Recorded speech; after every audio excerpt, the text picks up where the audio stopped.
तरी काहीतरी ऐकून काहीतरी करण्यापेक्षा, मोठा उडी मारण्यापेक्षा लहानातून सुरुवात केलेली कधीही चांगली. सर एखादी 17-18 प्रॉपर हँडलिंग झाली तर काही अडचण येणार नाही. काय अडचण येणार नाही. दिवसाला 15 लिटर दूध देणाऱ्या म्हशीचं 3500 ते 4000 लिटर त्या वेताचं दूध होते. नमस्कार सर्व शेतकरी बंधूंनो, माझं नाव आहे व्यंकटेश तुकाराम इंकरॉड आणि आपण पाहत आहे मॅच फार्मिंग अँड ब्रीडिंग.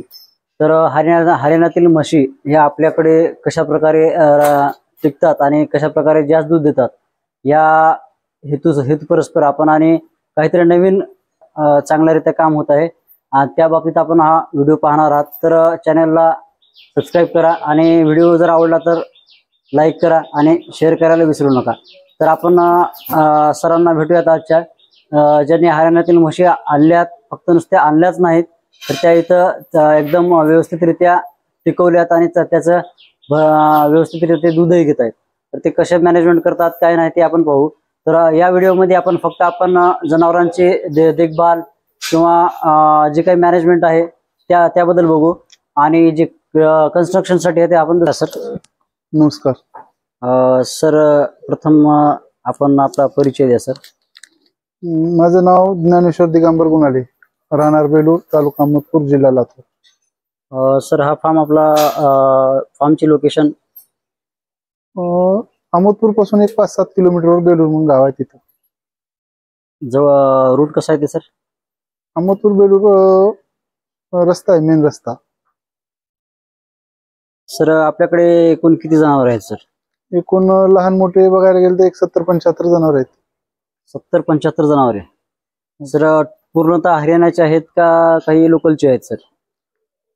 70-75% हरियाणाचे आणि 25-30% लोकलचे आणि बाकी आपल्या इथे काही घरी जन्मले स्वतःचे. म्हणजे ब्रीडिंग वर पण आपण आपलं खूप चांगलं व्यवस्थित लक्ष आहे सर. हो. तर ह्याच्यात आपल्याकडे किती प्रकारच्या जाती आहेत सर? त्याकडं मोस्टली मुर्रा आहेत हरियाणाच्या आणि 1-2 जाफर आणि 1-2 गावरान. सर या 70-75 जनावरांमध्ये आपल्याकडे दुधाचे किती जनावर आहेत? दुधाळ जनावर 35 आहेत आणि 35 वासर आहेत. 35 जनावर 35. दूध किती निघते सर? दिवसाला 200 लिटर दूध निघते. 200 लिटर? हो. सकाळ संध्याकाळ? सकाळ संध्याकाळ. आणि साधारण भाव काय लागतं सर आपल्याला? भाव 64 रुपये 65 रुपये प्रमाणे लागतं डेअरीला. डेअरीला टाकता का कुठं परस्पर सर? डेअरीलाच.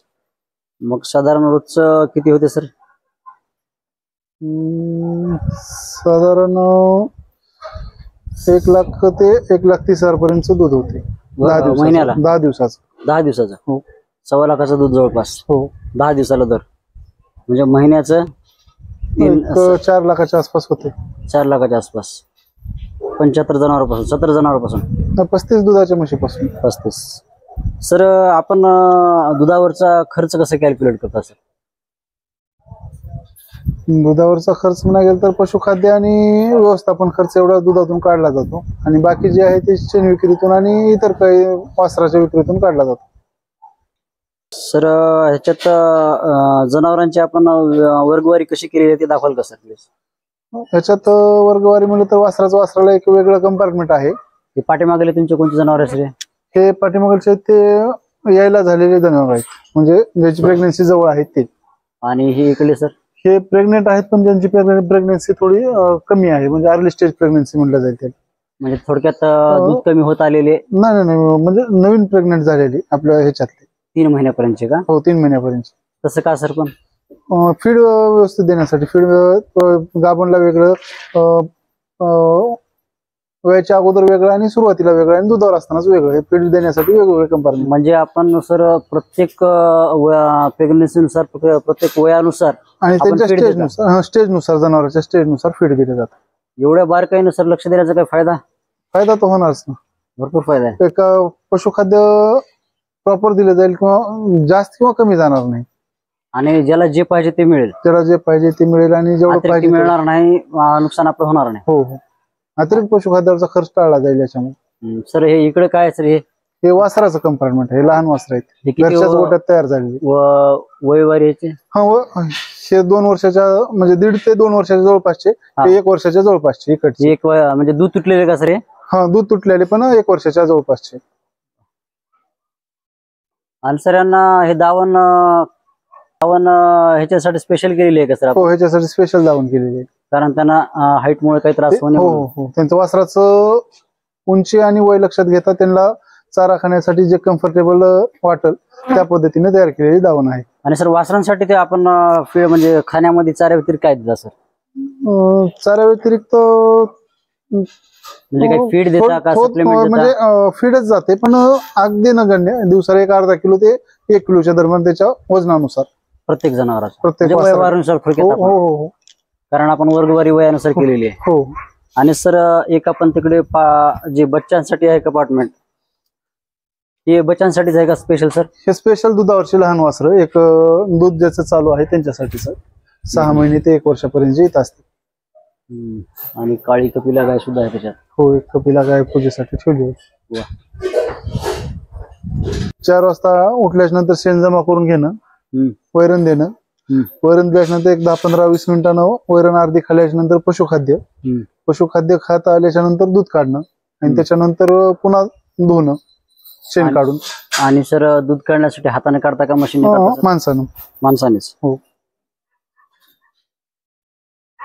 सर वासरांच्या वाढीसाठी आपण काय करता सर? वासराच्या वाढीसाठी म्हणजे विशेष सुरुवातीचे 3 महिने दुधावर लक्ष असते, त्यांना दूध थोडं जास्तीच दिलं जातं. तरी किती सर? तरी वजनाच्या 10% किंवा दिवसाला 1.5 लिटर, 2.5 ते 3 लिटर.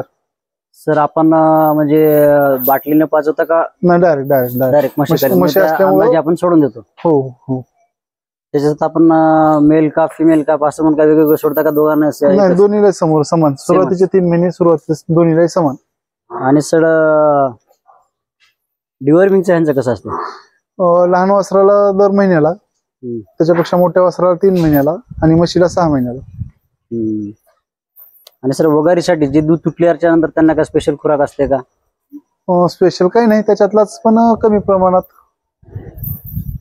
आणि जे गाभण व्हायच्या जवळजवळ आहे त्यांच्यासाठी काही वेगळं असतं का? हो, त्याच्यासाठी थोडं मिनरल मिक्सचर दिलं जातं त्याला. थोडं एक दिवसाला 25 ते म्हणजे 50-60 ग्राम पर्यंत, पर टाइम 25 ते 30 ग्राम. सर आजच्या व्हिडिओचा सर्वात महत्वाचा प्रश्न मी विचारतो, कारण ज्या गोष्टीवरती कोणीच लक्ष देत नाही ती गोष्ट म्हणजे ब्रीडिंग सर. तर ब्रीडिंग साठी आपण काय लक्ष देता स्पेशल? ब्रीडिंग साठी सॉर्टेड सिमेंट वापरला जाते जास्ती करून. आणि सॉर्टेड आपल्याकडे काही रिझल्ट आलेले आहेत का सर? हो हो, सॉर्टेड सिमेंटचे आहेत काही वासरं, एक 10-15 वासरं आहेत सॉर्टेडचे. दाखवू शकता सर? हो. कोणचे?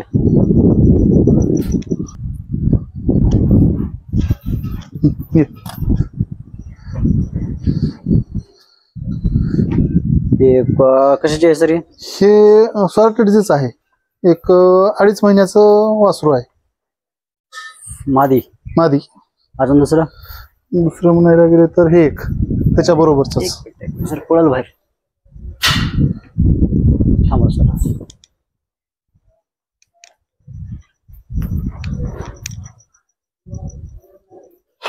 हे कोणत्या ओळूच आहे सर? हे सल्फर म्हणून बायफचा एक ओळू येते, तेच आहे. सल्फर नाव आहे त्या ओळूचं, तेच आहे. 2. हे वय किती आहे सर म्हणलं? हे 2.5 महिन्याच्या आसपासचे आहेत. हे अजून हे 1 महिन्याचं आहे, एक 22-24 दिवसाचं. 24 दिवसाचा? हो. खूप स्ट्रॉंग आहे सर. आणि त्यांच्यावर पण हो. यांना दुधासोबत काही वेगळं देतात का? नाही, ह्यांना फक्त दूध आणि खाईल तेवढा चारा सुरुवातीला. सर ते मेल का फाल आहे का? हो, एक मेल झालाय. सल्फरचाच? हो, सल्फरचाच एक मेल आहे. बायफचं तर आपण फक्त एकच यूज करता का दुसरे कोणते? नाही, बायफचं संस्थेमार्फत आहेत आमच्याकडे. हे पण तेच आहे, हे बायफची टॅगिंग आहे ह्याला. हे या वासरांसाठी म्हणजे मोकळं राहण्यासाठी कंपार्टमेंट केलेलं आहे? हो, हे लहान वासराचा मुक्त गोठा आहे फक्त वासरासाठी. सर साईज 50x35 आहे. 50x35. हो, लांबी 50 आणि रुंदी 35. सर दुग्ध व्यवसायामध्ये आपले भविष्यामध्ये काही प्लॅन आहेत सर? दुग्ध व्यवसायात भविष्यात प्लॅन मिळाला तर पशुखाद्य स्वतःच तयार करणार आहोत आम्ही. म्हणजे जनावर वाढणार आहात का कसं? का वाढणार असाल तर स्वतःच्या ब्रीडिंगचे वाढणार का? हो, आता जर इथून जनावर वाढली तर स्वतःचेच वाढणार. नवीन रक्ताचे स्वतःचे आणि स्वतःच्या गोठ्यात तयार झालेले. त्याचा फायदा काय होईल सर आपल्याला? त्याचा फायदा असा होईल की आपले जे बाहेर जाऊन खरेदी करून पैसे आणायचे वाचतील आणि आपल्या वातावरणात सेट झालेले, आपल्या वातावरणात जन्मलेले, आपल्या हाताखाली मोठे झालेले लहानाचे त्यांच्या आपल्याला प्रत्येक गोष्ट माहित असेल. सर याच विषयाशी निगडीत एक दुसरा प्रश्न विचारतो. आपण हरियाणाहून म्हशी आणल्यानंतर ते सेट होण्यासाठी काय त्रास करतात? काहीच नाही, व्यवस्थित त्रास सेट होतात. त्रास काहीच नाही. काय त्याच्यात बारकावे काय बघावं लागेल? बारकावे काहीच नाही. म्हणजे फीड थोडं थोडं बदलावं लागेल का एकदम? नाही, आता थोडं थोडं बदला आपल्याला तिथलं तर फीड भेटणार नाही किंवा तिथला चारा भेटणार नाही. तर जे आपल्यात आहे ते खाते. 3-4 दिवस थोडा त्रास होईल, त्याच्यानंतर काही नाही, व्यवस्थित खाते. म्हणजे आपल्या इकडे बरं सर, तिकडल्या खाद्यावरती दूध जास्त देतात का आपल्या इकडल्या खाद्यावर? आपल्या खाद्यावर दूध जास्त नाही. आपला खाद्य चारा जे आहे ते सकस आहे. सकस तिथं फक्त गव्हाचा भुस्सा दिला जातो. आपल्याकडे प्रत्येक वेगवेगळ्या प्रकारचे चारा असतात. ज्वारीचा कडबा तिथे भेटत नाही. ज्वारीच्या कडब्याला दूध चांगलं येते. किती दूध कॅपॅसिटीचे म्हशी आहेत सर? कमीत कमी 12, जास्तीत जास्त 18-19 लिटर दिवसाला. 12च्या खाली एकही नाही? 12च्या खाली एकही नाही आणि 18-19च्या वर एकही नाही. सर 12 लिटरच्या खाली जे शेतकरी दुधाच्या म्हशी ठेवतात ते कितपत तुम्हाला योग्य वाटते सर? प्रत्येकाला तिकडं लहान शेतकऱ्याला किंवा ज्यानं छोट्या प्रमाणावर पशुपालन करणार आहे त्याला हरियाणाला जाऊन आणणं शक्य नाही. त्याचं आता काही गोष्टीला काही ठिकाणी काही मर्यादा आहेत, त्याच्यानुसार थोडं ऍडजस्ट करावंच लागणार आहे. पण सर ती एक बाजू झाली दूर असल्यामुळे, पण ते परवडते का? 12 लिटर 10 लिटरच्या खालचे जे म्हशी आहेत ते आपल्याला परवडतात का सर? आपल्या हिशोबाने ते कसे वाटतात? स्वतः केले तर चला किंमत कमी, दूध कमी, व्यवस्थापन खर्च कमी. आणि त्याच्यामध्ये समजा दूध जास्त काढण्यामध्ये जर भाकड राहिल्या तर नाही राहणार नाहीत ना. त्याला व्यवस्थित फीड मॅनेजमेंट झालं तर भाकड राहणं हे विषयच नसते.